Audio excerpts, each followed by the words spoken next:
Hi friends, இன்றைக்கி பாருங்கள் எல்லோரும் வீட்டுக்குள்ள இருக்காங்க. இன்றைக்கி எல்லா பெரிய பூனையும் இருக்குது. இந்த லூனா இங்கே படுத்துருக்கா பாருங்கள், லூனா குட்டி.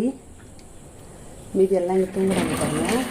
ஜாக்கு ஓடுறான் பாருங்கள், ஜன்னல் வழியாக ஜன்னல் ஓடுறான் பாருங்கள். கீழே பப்பி படுத்துட்ருக்கா. இங்கே பாருங்கள், இந்த பப்பி இருக்குது, ஜாக்கு இருக்கான் பாருங்கள். பப்பி பாருங்கள், இந்த ஓல்ஸ் வழியாக தான் வெளியில் போவாங்க வருவாங்க.